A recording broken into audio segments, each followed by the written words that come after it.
prayerfully considering and asking for that Holy Spirit wind to rustle and get under my wings and lift me. Because you see, I hear the words that Jesus has spoken. He has said, I have come that you might live life and live it abundantly. I want to be like those first two characters that know that I can lose it all and God's going to say, I'm glad, Mark, you tried. Here's some more. I don't want to be like that third steward in the text that never got off the ground because he didn't try. There are some things that we can learn from nature that are helpful when we think of this theme of having the Holy Spirit wind under our wings and soaring.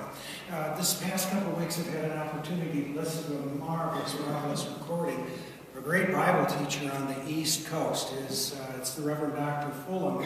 Every week he flies from Connecticut to Washington, D.C., and he leads a Bible study, and at this church, the Bible studies 350 to 400 people. Can you imagine a Bible study? Well, when you hear his teachings, you can really understand.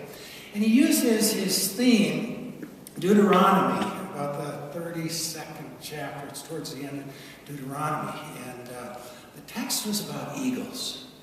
And the verse goes like this. God is like an eagle, protecting its young with its wings, hovering over them and stirring, guarding and protecting them. And he spoke of the Christian journey as being like a little eaglet.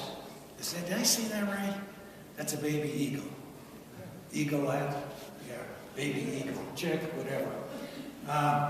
As being in the nest. Now this mother just feeds them. And it's a wonderful thing to watch at our little lake place in Minnesota that we go to. There's an island. And on the island, there's a giant tree and there's an eagle's nest. You know, it's been estimated that that nest weighs almost a half a ton. It's mammoth. This mother and this father eagle have made this thing. Each year, we've had you pull your boat up and you just sit and watch with your binoculars. And you're so blessed if you can see those little chicks popping their heads out of the top of the nest. And the mother will come back with fish and rodents and feed them. But as they continue to grow, the mother has one purpose, and that's to teach them to be real eagles. The Reverend Dr. Fulham, who has studied eagles his whole life, was telling the story about an eagle being rescued that had fallen to the ground, and how that little eaglet was raised with chickens. And guess what happened to that eagle? Never learned how to fly. Learned to peck at the ground pretty good, picking up corn, could even look up and see other eagles fly, but it needed to learn to fly. And so the mother, in this process of wanting her brood to fly, will start to tear the nest apart. The beautiful down that she's plucked out of herself, that's been this soft bed, the leaves she starts throwing out, pulling out some of the sticks. What is she doing? She's trying to make life a bit more uncomfortable so that these little birds will start thinking about flying and going away. And she'll take them and move them towards the outer part of the nest. You can see how some of those little birds are scared to death. Mommy, Mommy! I don't want to do it. It's a long way down there. Yet she knows that if they're to be what God intended them to be, they're going to need to learn to fly and to soar. And she'll take them to the edge, and she'll even push some of them out. And those that can't fly, she can instantly swoop down and catch them either on her back or with one of her powerful talons, and will protect them and teach them to soar and fly. Holy Spirit wind is blowing, and when there is some willingness in faith for you and I to maybe move out of the comfort of our nests, we begin to learn to soar. Spirit, you are the wind under my wings. Apply that to our stewardship. Apply that to the using of the time that God has given you. Apply that to using the talents and skills that you have been given, the resources. And it is such a magnificently beautiful thing for a congregation to put all of that together so that the wind of the Spirit allows a congregation to soar and to fly with its ministry in the community. We're each parts of that.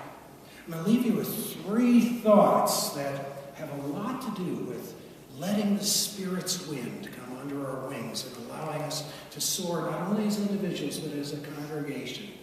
3 ideas that all start with A. Number 1, acknowledge. When you're reading and studying and praying over your material, discerning how you want to respond, acknowledge this fact.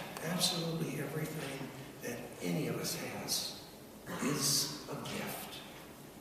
We didn't come with it. We don't leave with it. It's all about how we are going to use what we have been given. And all is a gift of God. The earth and the fullness thereof is all of God's, and He gives it to us. Secondly, would you appreciate everything that God's given you?